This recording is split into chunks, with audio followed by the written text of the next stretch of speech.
So you want to move abroad, but the entire process feels overwhelming. You don't know where to start. You don't know how much money you need. You don't know where to go. Okay. We're going to slow down. I'm reading your comments. I'm responding to literally all of them. So thank you so much for everyone who is just chiming in. And even if there's anything that I say that you disagree with, I welcome respectful discourse. I am not here to tell you how to live your life. I'm here to show people what's possible for those that desire different. I don't claim to have everything figured out, but what I do have is an incredible amount of freedom, peace, joy, happiness, fulfillment. And I don't want to hoard that for myself. I want other people to experience this, and that's why I share my story.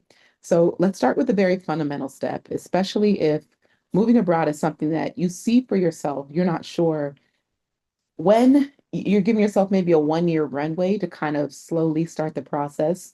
This is something that you can do today to make you feel like you're getting started and making progress with that goal. So when I started realizing that, okay, I'm gonna move and I have this two-bedroom apartment that I've lived in for 5 years, and all I see is stuff. The most overwhelming part of realizing that I was gonna pack up my life and live overseas was like, what do I do with all of this stuff? I did not want to burden anyone, family members, parents, with like, hey, can I come drop my stuff off and put this in your garage, anything like that. So I've been told a lot of things about Facebook Marketplace, but I also didn't have the capacity to advertise, take photos, let meet up with strangers. I was living alone. So I didn't want to do all of that. So I would say the very first step that you want to do is start the downsizing process because the amount that I had to get rid of and I had a few friends come over, so I was able to sell a lot, ended up giving away a lot, and then put like the prized possessions in storage. But if I actually like really intentionally planned, just planned it out better, I could have came up on like, I don't know, like five stacks, five figures. I think I could have gotten like 10 to 20K because I had some valuable stuff, y'all. This is someone who's like, I'm a techie, so I have a lot of just tech equipment, really just powerful gear, really nice furniture. And, I'm a woman living alone, but I'm traveling for most of the year. So my furniture was like lightly used. I had like a massive massage chair that was like a $2,000 investment. So like stuff like that, you don't want to just like put that out on the street. You want to be able to at least get back some of your investment. So the bigger stuff, I want you to like go around your home, around your apartment, and just take a photo of things that you're like, yeah, this is not coming with me and this is not going in storage. Like, what's the price point? How much did you pay for it? How much are you willing to sell it for and or give it away? I know that, when you start to calculate, like, yeah, if I actually, really took the time, I could make a good five to $10,000 just selling off my stuff and probably more. I have friends that, they came up 30,000 selling all their stuff. Some of them sold their cars, so you really want to look at what are the things that you actually don't need and what are the things that you're willing to part ways with that you can maybe get a new one, a different one, a lesser valuable one? Because so much of the trap of living in America is always feeling like we need things brand new. That was me. I had my first big girl apartment. I was like, ooh, I'm living in a high rise. Like, this is everything. I've made it.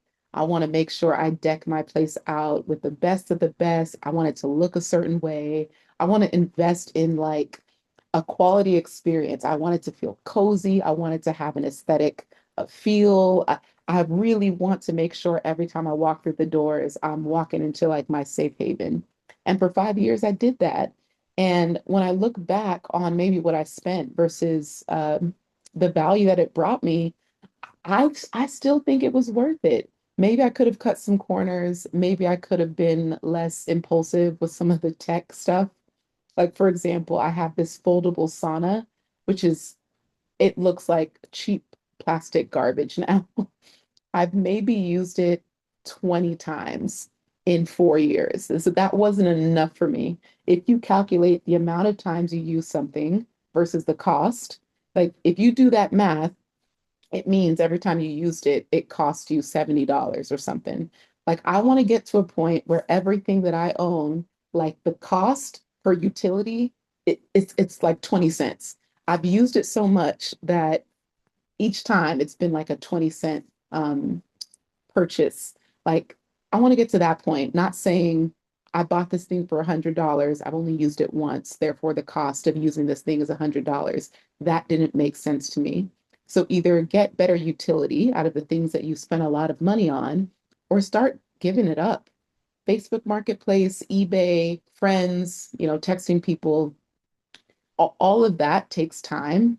And when I tell you, you're not going to believe this first and foremost. I packed up my apartment.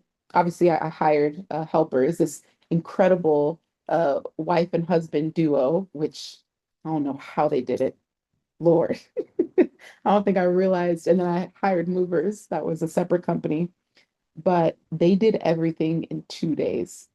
2 days, a two-bedroom, things like 1,500 square feet. Like had a lot of stuff, y'all. I had a lot of stuff.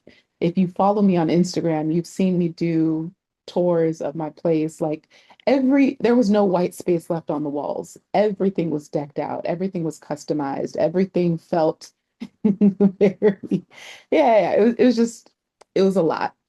And it's harder to part with things when you're not actually grieving its loss or its departure. So if you give yourself a 1 year runway, imagine how much more conscious, intentional, and deliberate you can be about minimizing your stuff. And I think everyone was, kind of championing Marie Kondo, the, what is it called? Uh, why, why do I, it's right here. Um, it sparks joy. What is the spark joy lady? But she has a book and it's called something. What is it called? What is it called? Y'all gonna wait. Uh, Is it literally spark joy? Okay. It was underwhelming. I feel like it was called something else, but her feng shui and her tidying up series on Netflix, you know, all about the emotion that you feel with something. And if you don't feel anything after you look at something, then be okay parting ways with it.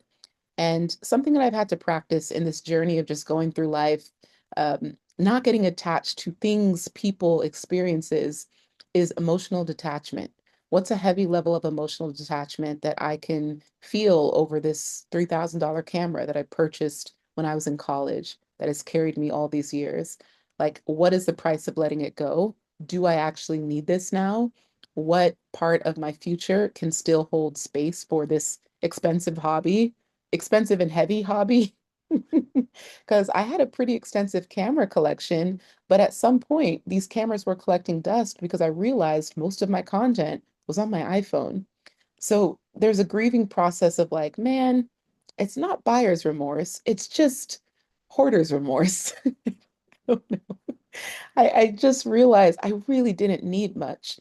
And what travel has taught me over and over is how much more happier, how much happier I am, the less I have.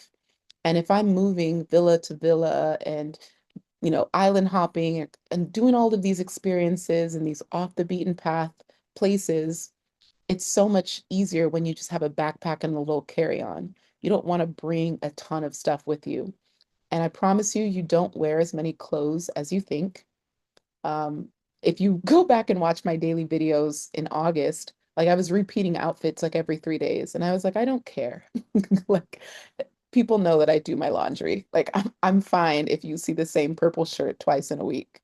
And all of these things that we thought we had to do to impress other people and make sure that we're not committing any faux pas in society, you drop all of that when you realize it really doesn't matter in the grand scheme of life.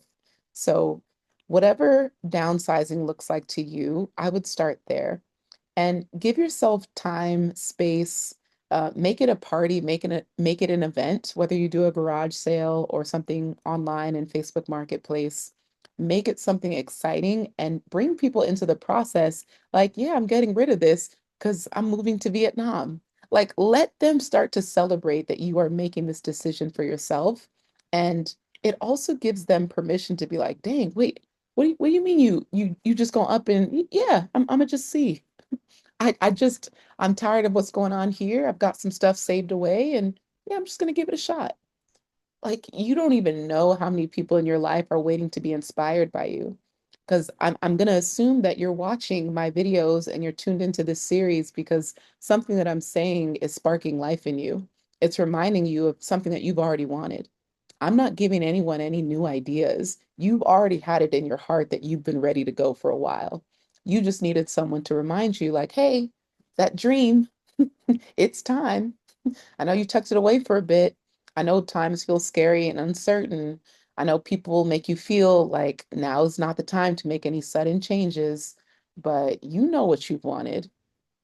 And I think the timing is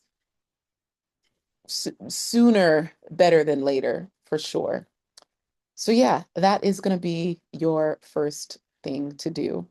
Now, I'm going to do my best to make as many videos answering the questions that you all are leaving in the comments. So if you have a question about the process of uprooting your life and moving abroad, I'll do my best to make videos on as much of it as I can. Understand that I am not an expert. I am speaking from my experience, and all I can do is share from what I know. I am 35 years old. I've traveled to 100 countries, and 80% of those countries, I've stayed in those places for at least 1 month. So I know a little bit and I've experienced a little bit. And I've been solo for many of those trips as well. So a lot of that was navigating my own transportation, accommodation, figuring things out for myself. And what that does for my, what's the word? It's not self-respect, self-confidence, self-esteem. What it does for my own ability to what it does for myself to believe in my ability to always figure things out. When you are putting yourself in unfamiliar territory, the familiar becomes foreign and the foreign becomes familiar. And that's what I just constantly allowed myself to do. I'm not the kind of person where I need to wait for someone to tell me, yeah, it's safe here, or they like black people here. I'm like, I'm gonna go see. I'm gonna figure it out for myself because I know the energy that I bring into a space. I know the energy that I bring into a room. I know, whether someone's having a bad day or someone's giving me a look of curiosity versus disdain. So I always want to go experience things for myself. But good news for those that want a deeper level of just connection, you want to be able to come on Zoom and ask me questions. I am finally going to do something that people have been asking for over a year is I am launching the Passport to Peace workshop. And I'm intentional about calling it a workshop because you are coming on this call to work. This is not for you to listen to my life story and my adventures. We're going to focus on three things. Number one, your enough number. Many people think that you need millions in the bank to like make this happen for you. You don't even need a year abroad. Some people just want to plan for 3 months, and it's not as expensive as you think. So I'm going to help you calculate what enough looks like based on your circumstances and needs. Second is I created an assessment to help you figure out what country is your best fit based on your values, your desires, your needs, all of that stuff. So I'm very curious to see like how that matches up and what people end up choosing. And then third, which is going to be my favorite, I'm going to talk about lifestyle expansion and pivoting. So much of what we think is going to happen in the next season is just existing. Like, oh, I'm just going to go to Bali and see how it is to just be there. Mm-mm. We are going to pull into those inner child passions and things that we gave up in pursuit of helping other people. The things that you've always wanted to do, you're going to take up salsa, dancing again, painting, I don't know, paddleball, sports. Like, we're going to get you to a version of yourself that is the future version. I don't want you to just move abroad with the intention of just living abroad. I want you to expand yourself. I want you to pivot. I want you to think about how you're going to document and create. So, yeah, we're going to tap into some creativity stuff, okay? So, you can check the link in the video description for more. The Passport to Peace workshop is going to be happening on October 1st. I'll figure out if I want to do it ongoing, but for this one specifically, there will be replays. So, if you get your tickets, you'll get access to the replay, of course. And yeah, that's all I got. I hope you enjoyed this video. As usual, we have the Creative Clarity for Entrepreneurs here, my channel here, all the information below. And thank you so much for watching. I will see y'all tomorrow.